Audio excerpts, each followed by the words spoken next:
अस्सलाम वालेकुम। आप देख रहे हैं ऐसे ऑफिशियल। मेहरबानी संभल कर चलें।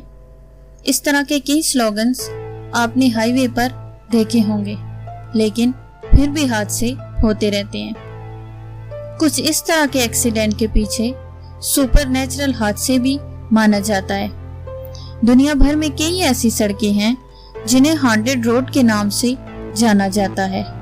ऐसा भी माना जाता है ऐसी अनहोनियां रात के सन्नाटों में ही होती हैं, लेकिन कभी कभी दहशत रात के सन्नाटों से निकलकर दिन के उजालों में भी देखने को मिलती हैं। ऐसा ही हुआ मुल्क के नेशनल हाईवे में।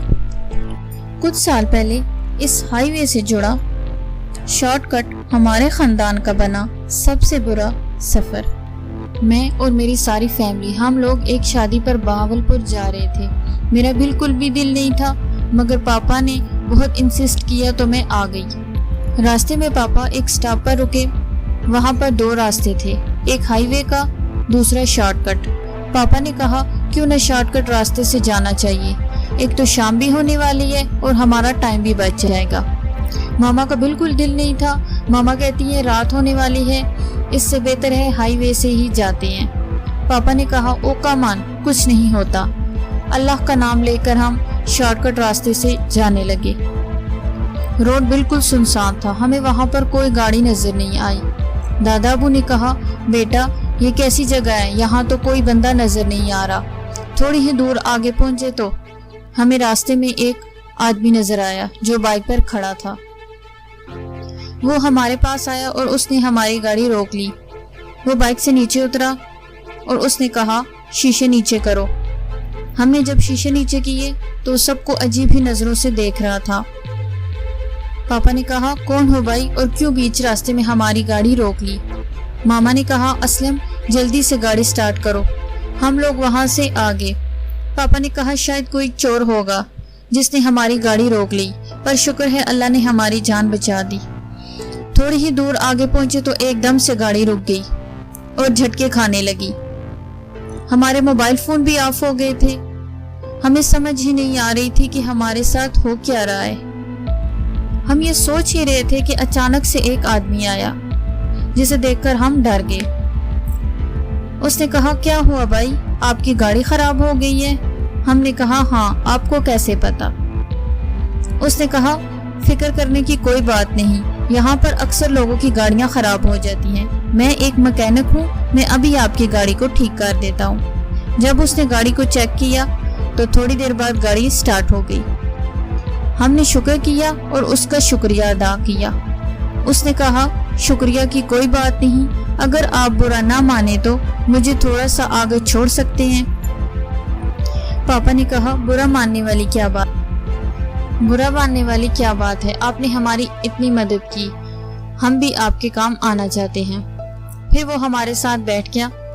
रास्ते में उसने कहा क्या आप लोगों ने साइन बोर्ड नहीं पढ़ा, उस पे लिखा हुआ था नो एंट्री। हमने कहा साइन बोर्ड तो हमने देखा मगर लिखे हुए पे कुछ गौर नहीं किया। ऐसे ही बातें करते हम आगे जा रहे थे कि फिर वही मोटरसाइकिल वाला आदमी हमारे पीछे आने लगा। मैकेनिक ने कहा शायद ये वही छलावा है जो इंसानों का रूप लेकर आ जाता है। आप लोग फिक्र ना करें, आप लोगों को एक और शॉर्टकट में बताता हूँ। उसने हमें एक कच्ची सड़क दिखाई, वहां हमने गाड़ी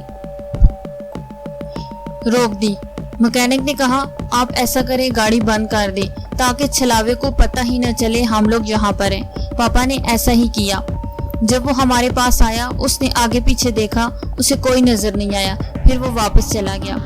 जब वो वापस गया तो पापा ने कहा यहाँ पर दो सड़कें हैं, अब हम किस तरफ जाएं? मैकेनिक ने कहा आप फिक्र ना करें, आपको मैं बताता हूँ। ये जो सीधी सड़क जा रही है आप यहाँ से जाएं, ये रास्ता सीधा हाईवे को जाता है। हमें कुछ समझ नहीं आ रही थी कि हमारे साथ हो क्या रहा है। थोड़ी ही दूर गए तो रास्ते में हमें एक होटल नजर आया।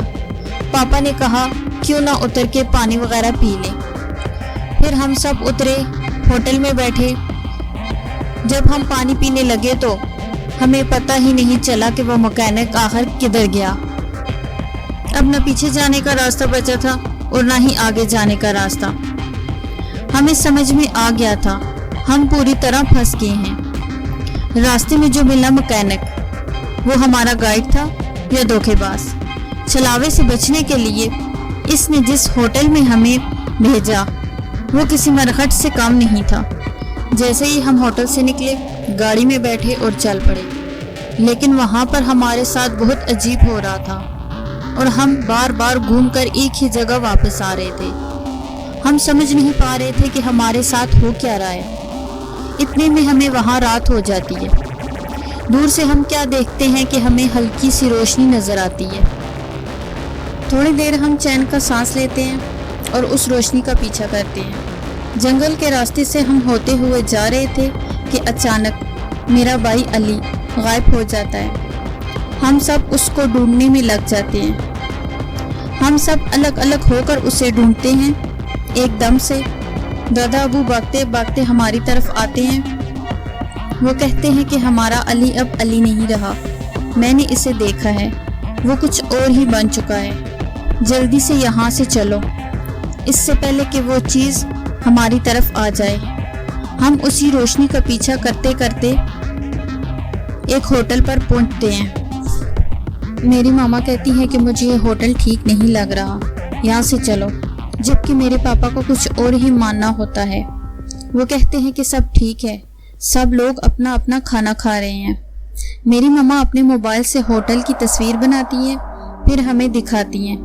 ہم دیکھ کر ڈر جاتے ہیں، اس میں ہمارے علاوہ اور کوئی بھی نہیں تھا۔ یہ دیکھتے ہی ہم وہاں سے بھاگ گئے اور اپنی گاڑی کے پاس آ گئے۔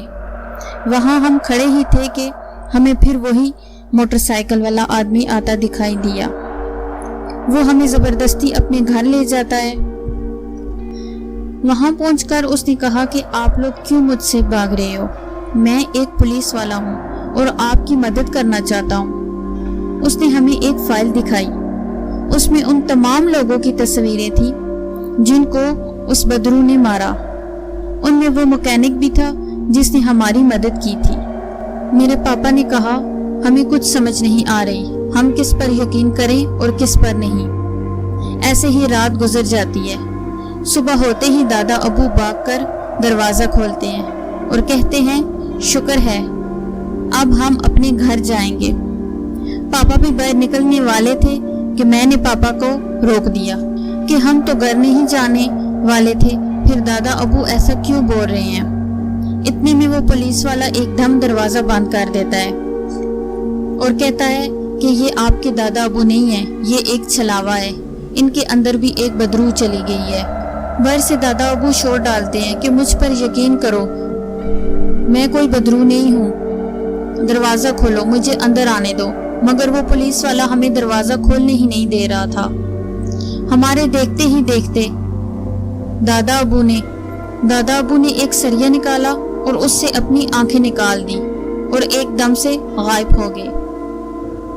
یہ دیکھ کر ہم بہت زیادہ ڈر گئے تھے کہ یہ ہو کیا رہا ہے ہمارے ساتھ، ہم کدھر پھنس گئے ہیں، اب ہم سب مرنے والے ہیں۔ یہی سوچ رہے تھے کہ پھر دروازے کی آواز آئی۔ جب کھڑکی سے ہم نے جھانک کر دیکھا تو میرا بھائی علی باہر کھڑا تھا۔ وہ شور ڈال رہا تھا کہ ماما مجھے اپنے پاس لے کر جاؤ۔ جب ہم دروازے کے پاس بھاگے تو وہ پولیس والا پھر دروازے کے آگے آ گیا اور اس نے ہمیں دروازہ نہیں کھولنے دیا۔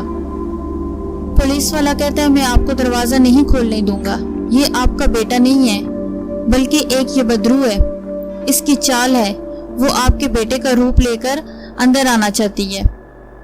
مگر میری ماما نہیں مانی، انہوں نے کہا یہ میرا بیٹا ہی ہے، مجھے ایک بار اپنے بیٹے سے ملنے دو۔